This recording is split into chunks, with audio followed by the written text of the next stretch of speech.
I think they should be filling in here. Yeah, because I'm like, I got gathered. I can move that. I'll ask. In utero to 79 years of age. Exactly.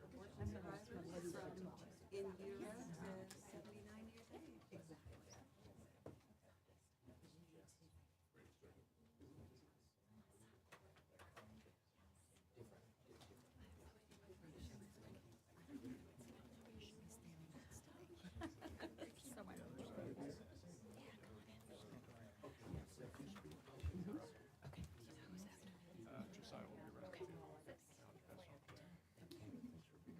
Thank you for doing what you're doing. Kidding me? Yeah, my honor.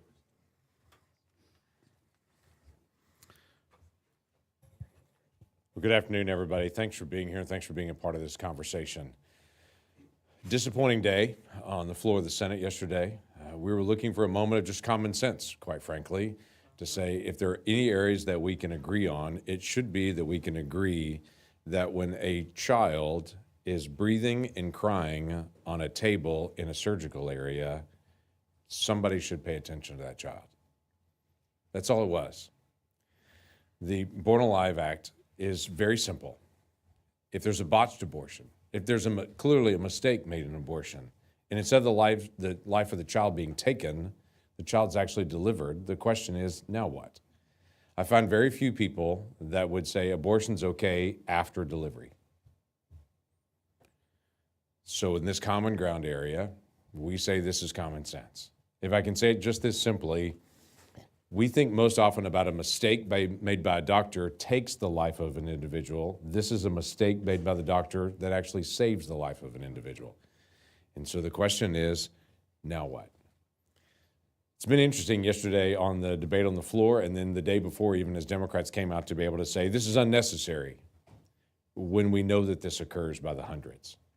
People stepped forward and said, well, this is ignoring the constitutional rights. And I smiled and said, what about the rights of the child that's in this conversation, where this basic right to life, liberty, and the pursuit of happiness?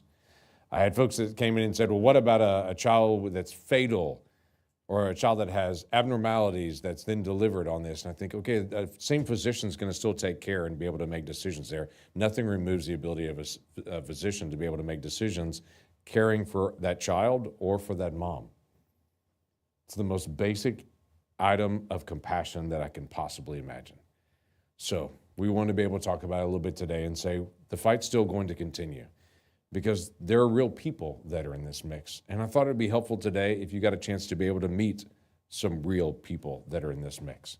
So I want you to meet a couple of folks. First will be stepping up Melissa Ohden, and she'll have the opportunity to be able to tell her story. And then Joshua will step up and have the opportunity to be able to tell his story. And then we'll have some other senators that will get a chance to be able to just tell our stories as well of what we're going to continue to be able to do in the future. So Melissa, thank you for being here very much. We talked about you on the floor yesterday. Now we get the chance to be able to hear directly from you. Thank you. Thank you to Senator Lankford and Senator Marshall and those who have continued to carry this bill. Abortion survivors, the words born alive infant, those are seen as polarizing terms in our society today, thanks mainly to Democrats who continue to dehumanize us and use us as pawns in the political game of abortion. The mainstream media then feeds into that. And so opportunities like this to stand together and share the truth about this bill and show the faces, hear the voices of the real life people impacted by it. And behind every abortion survivor is a woman who was experiencing an abortion that didn't go the way that she planned it to, the way that the abortion industry tells her that it will happen. So when we are dehumanized and marginalized, shamed and silenced, so too are the women who are going through it and the families impacted by it. So days like today are incredibly important, even after a vote has taken place, so that we can have a different conversation. I think the conversation that they're afraid to have on the floor. So this is a great opportunity. And the reason why I'm even alive today, the reason why I'm standing here today, is because my birth mother's abortion failed to take my life back in 1977. Every survivor is more than what they survived. But in today's society where we are dehumanized and shamed, it's so important that survivors are empowered to share their stories when it's safe for them to do so. I'm the founder and CEO of the Abortion Survivors Network. But the reason why I even was able to found this organization is because I first survived that saline infusion abortion. That procedure involved injecting a toxic salt solution into the amniotic fluid surrounding my birth mother, surrounding me in the womb. My birth mother was forced into that abortion, and it should have taken place over 3 days. The child would soak in that toxic salt solution. Their life was successfully ended by it when the abortion went as planned. And then the rest of the time was spent inducing labor with the intent of that deceased child being expelled from the womb. Many survivors do not have their medical records, but I have mine. They clearly detail the abortion and that it took place over 5 days. I'm stubborn. Every time they tried to induce her labor, I would not budge. And I now know they started to believe over those 5 days that not only would the abortion succeed in taking my life, that's what abortion is intended to do, but they also started to believe it would end my birth mother's life as well. There are many inconvenient voices when it comes to the predominant narrative of abortion. And I am standing here today because on the 5th day of that abortion procedure, I was accidentally born alive. So when I am told that circumstances like this don't happen, that's putting it the nice way, right? I've seen what's been put out on social media by members of Congress who voted against this. That's putting it nicely. When I'm told that this doesn't happen, I can tell you that I know otherwise. And I'm only here today because a brave nurse defied the orders to leave me to die in the hospital room. I was ultimately rushed off to the NICU where they pieced together the puzzle that my birth mother was not 18 to 20 weeks pregnant like the abortionist had written on her medical records. I was probably 31 weeks gestation. I deserve to be seen and heard. I deserve to be supported in what I've gone through and not reduced to being told that I am somehow a produced figment to restrict women's reproductive rights. As Senator Lankford said, abortion survivors are real people with real stories who have gone through really painful things.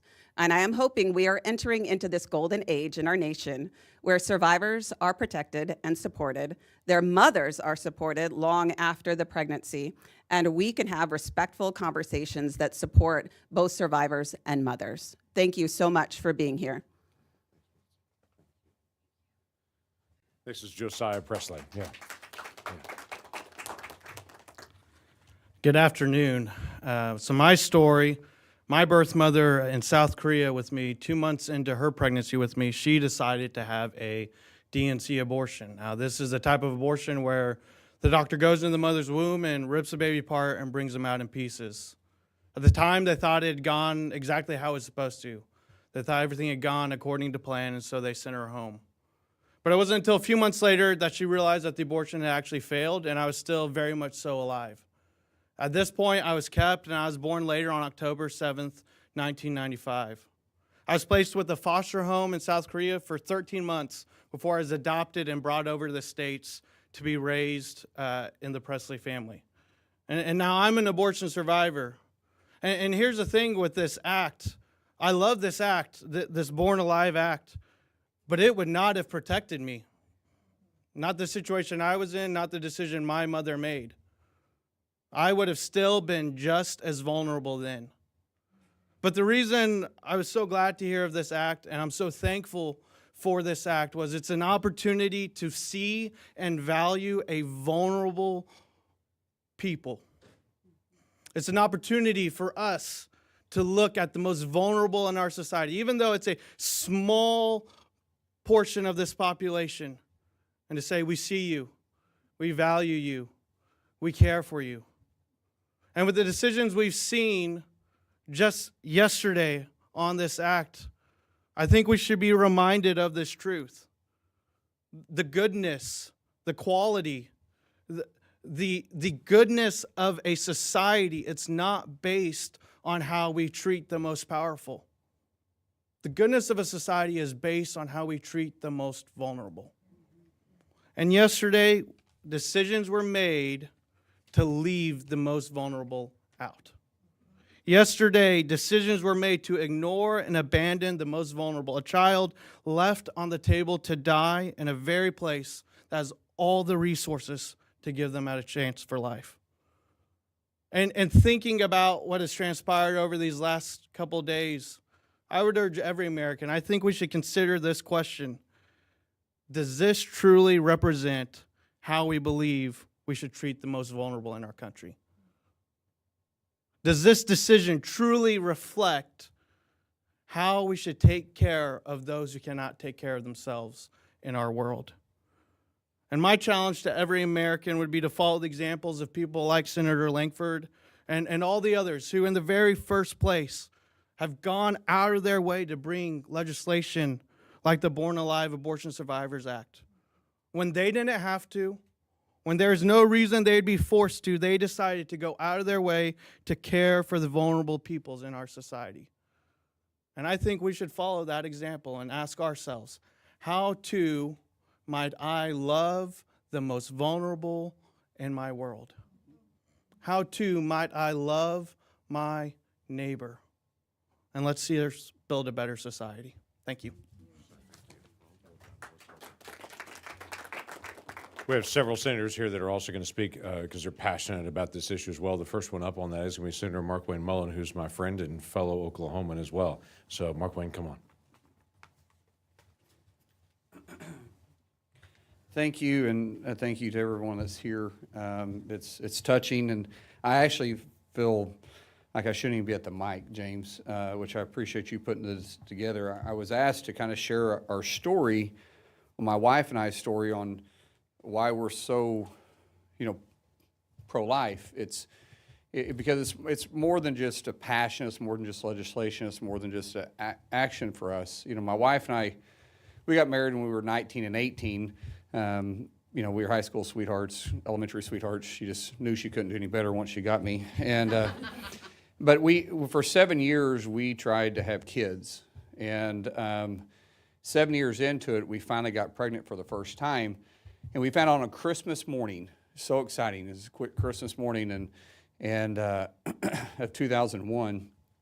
And that's actually what my wife gave me for Christmas was, the pregnancy test. And we went to the doctor, several weeks later, and we heard the heartbeat for the first time.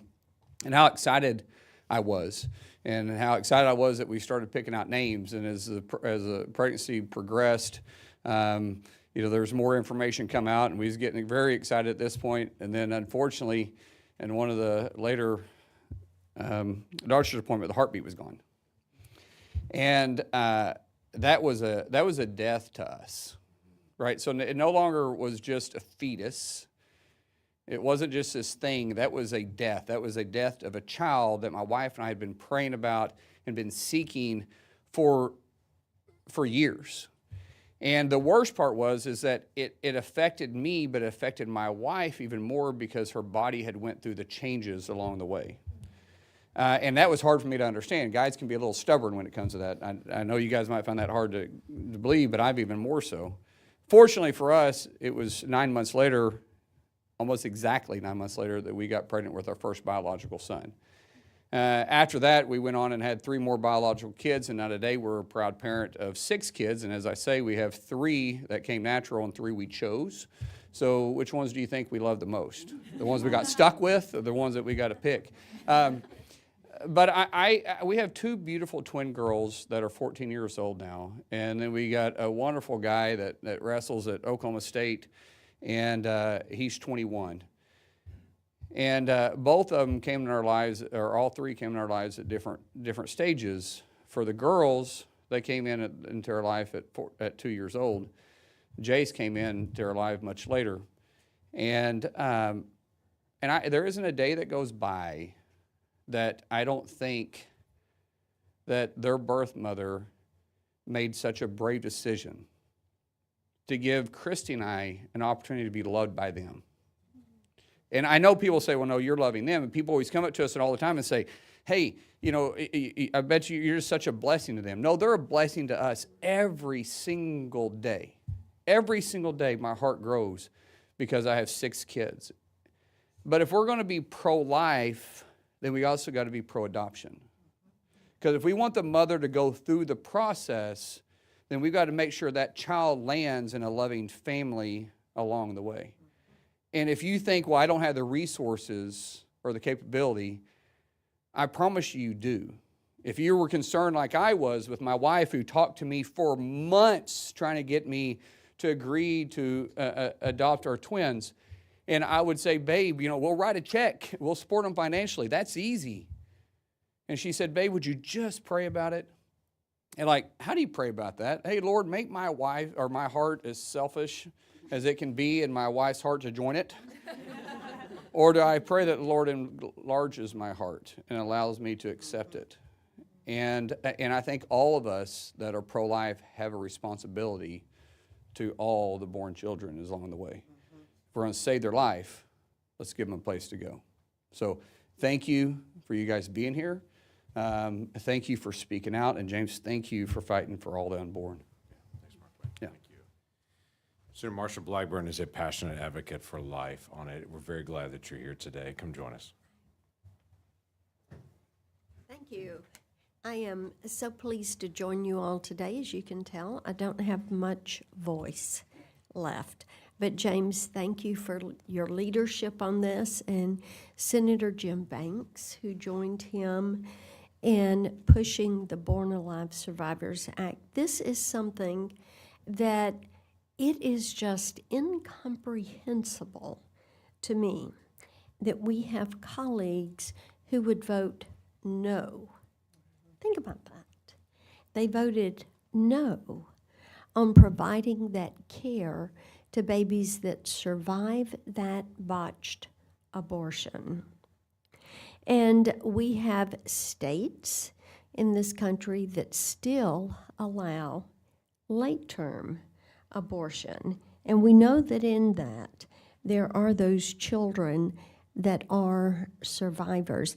And you know, James, I was thinking today as we are getting ready for March for Life, and as we have had the vote this week, remember a couple of years ago when outside an abortion clinic here in D.C., there was a box, and it had the remains of 5 fetuses.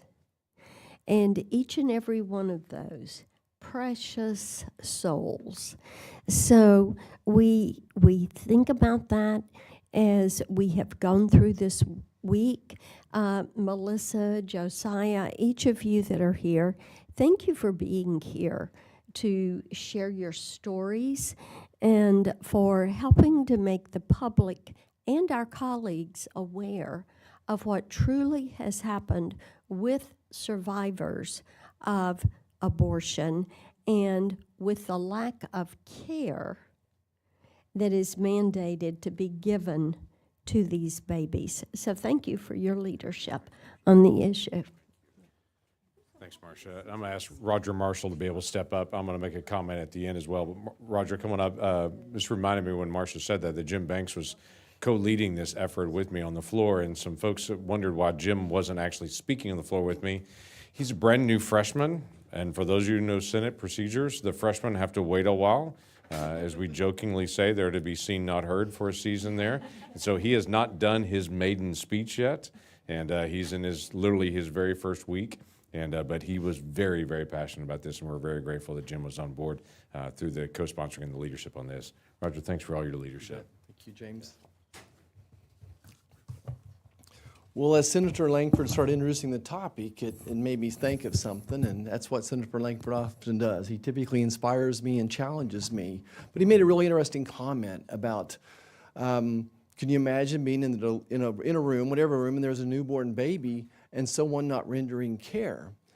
And James, it made me think about a story in my life Everyone knows the axiom as a doctor, above all, do no harm, but as an axiom as an OB is that we always give the baby the full benefit of the doubt. No matter what the situation, you give the baby the full benefit of the doubt. And it reminded me of a story in my life. I was a second-year obstetrician at Bayfront Medical Center, and as a second-year resident there, you were on your own at night. And my very first night on call, a young lady walked into our delivery room, and I was called stat, and she had never seen a doctor with the pregnancy, and I walked in the room, and there was just buckets of blood everywhere. She was literally bleeding to death, and I knew I had a couple minutes to figure out what to do with the situation.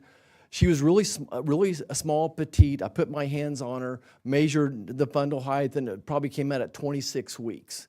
And you think about, when should you do a C-section on a woman? She was obviously had taken cocaine. She was abrupting, high risk for her to die if I gave her an anesthetic. Slapped on the ultrasound while we're reeling her back to the C-section room, and I measured a baby at about 22 weeks, which is probably below viability. So the baby's measuring 22 weeks, but her fundal height is 26 weeks. But what did I say? I said full benefit of the doubt to the baby. We did an emergency C-section, and this all took place in 3 minutes. Got the baby out probably in less than a minute once I started the C-section, and to my surprise, I pulled out one baby, and there was a second baby. And of course, it was twins, and it didn't have a happy ending, but the babies were indeed the 22 weeks, but she was measuring big because there was twins. But yet, I was willing to put her life at risk, and a small risk, to save those babies. We gave the babies in this case, the full benefit of the doubt. And I just can't imagine that living in this world where any newborn, for whatever reason, isn't given the full benefit of the doubt. I want to thank the people in the media here today. I don't know if this is the lead subject matter. It should be. Someone else mentioned that once upon a time in Scripture. Our legislation ensures that any baby who survives the trauma of a failed abortion receives the same medical care and protection as any other newborn. To me, to all of us, it's both heartbreaking and unconscionable that we even have to legislate this. But the disregard for innocent life demands our action. My friends across the aisle to say this isn't necessary, that babies are already protected, but obviously they're not. So let's spell it out. Let's spell it out more clearly. Like so many Americans, I was shocked to learn about these failed late-term abortions, where a horrifying, painful procedure fails and a newborn baby escapes the attempt of its life, delivered still fighting for every breath. And I just want to go back to this. I think some people just gloss over this painful event. And it's not just painful for the mom, it's painful for the baby. Melissa explained it was a saline abortion where they basically introduce a needle through the mom's uterus into the amniotic sac, and I've done hundreds of amniocentesis for other reasons, obviously, and then they inject normal saline, which basically dehydrates the baby. Basically, that it's a hyperosmolar solution, and it sucks the baby, so it's like dehydrating the baby very, very slowly. Now, what they're doing probably more commonly is injecting potassium chloride into the baby. Do you realize that's the same way that veterinarians perform euthanasia on dogs and cats? Is injecting potassium into the cat or dog. Are we going to treat our babies, our unborn children, the same way that animals are treated? What type of society is this in America? And of course, I'm even more appalled to discover that these babies aren't guaranteed the care and protection they deserve. Surely we live in a society better than this. Surely we can agree that vulnerable lives deserve compassion and protection. Today we heard from Melissa and Josiah, their courageous voices who shared their painful and powerful story. Their testimonies are a reminder of what is at stake. Not numbers, not politics, but precious lives, everyone important. They both are living proof, living examples of those who fought for unimaginable odds just for the chance to live. You know, as a doctor, I took an oath to do no harm. I can't imagine any nurse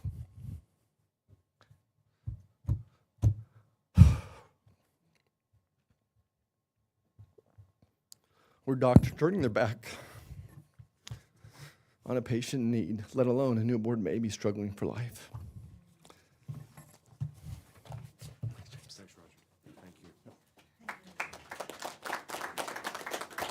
Roger, appreciate that very much. For all the conversation about that this is not real. Her name's Melissa. His name's Josiah. And there are many, many, many more that are out there that have survived, but many more were never given the option to be able to survive. So I say to my Democratic colleagues, which one of these people don't matter? I think they all do, and I think each person is valuable. Standing with me here today are different folks that are also passionate about this from groups all over the country that literally represent millions of people. Concerned Women for America, the Human Coalition, Liberty Council Action, Focus on the Family Friend, Eagle Forum, March for Life, National Right to Life, Students for Life Action, Ethics and Religious Liberty, Christian Medical and Dental Association, SBA Pro-Life America, Americans United for Life, Capability Consulting, and others that are gathered around. So we're grateful to be able to have your support and your engagement and what you do on a daily basis to be able to just speak out for those who can't speak for themselves. We're grateful for that. So thank you for your leadership. Let me open this up to questions anyone may have. Yes, sir. Thank you, Senator.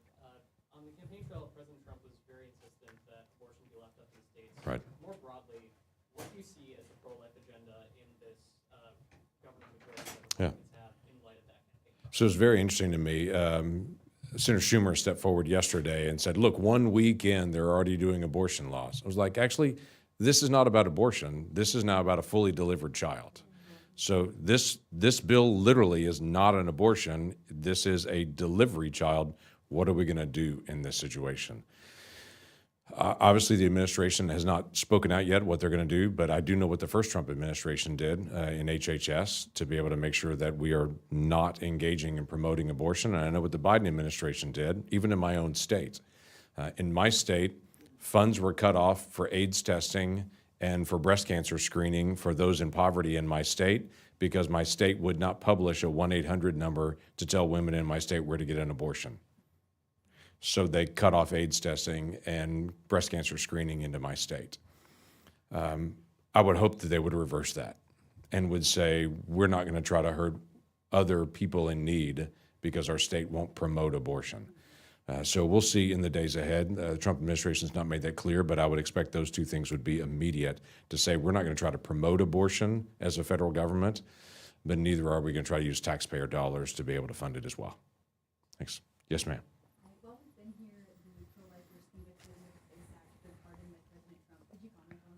I can a little bit. I've not seen all the notes on it, but I'm not surprised by that for the president to be able to speak out on it. I actually, as I was walking out on my way over, saw that he was releasing that information about the release of those individuals and to be able to say they shouldn't have been held in that. I'm waiting to see which ones were commuted, which ones were pardoned, and all the process on it to be able to go through. But quite frankly, for people who are just speaking out for the value of every single child, that seems like a reasonable thing to do in America. Yes, ma'am. Is there another version of this bill that you think would be able to pass? Well, we'll continue to be able to talk to our Democratic colleagues on exactly that. What was interesting, and there's absolutely no way, so don't ask me, there's no way I'll tell you who, but I had a Democratic senator that called me yesterday and said this is a really, really, really hard vote. And their statement was because what's in the bill is different than what is on social media on their side.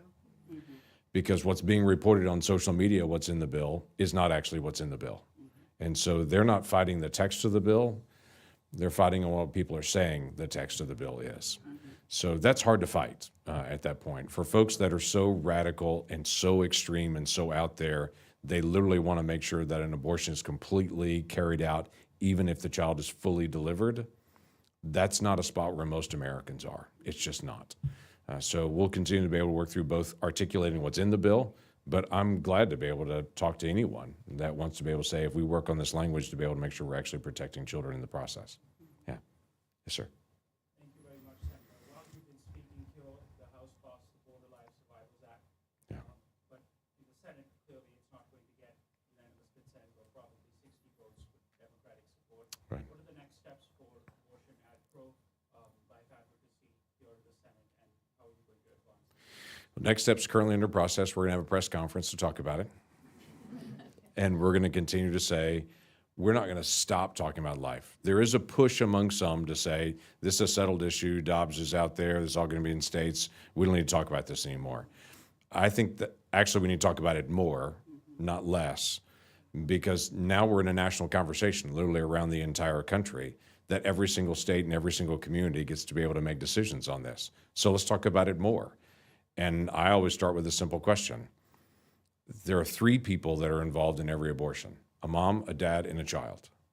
So let's talk about all 3. And then let's ask a very simple question. When is a child a child? I'm not afraid to have that dialogue. And some of my friends that I talk to literally will be pro-abortion, but when I ask them, okay, you're pro-abortion as of when? When does that child become a child? Is it kindergarten? Is it preschool? Is it birth? Is it 10 minutes before birth? Is it 20 weeks before birth? Is it weeks before that? Is it a conception? When is a child? And for many people, they've never actually slowed down to be able to ask that question of themselves. What do they believe? They just say things because social media says things. But when people actually get the opportunity to be able to think about it, some people begin to shift and go, well, I've got to figure this out. When do I think a child is a child? And actually do the research. To me, that's a good thing for us to be able to talk about as a nation. This is a generational conversation. I'm keenly aware of that. So let's have it, and let's get that conversation started. Thanks, y'all, very much. Glad to be able to be here. Thank y'all for being here very, very much. Thanks, y'all.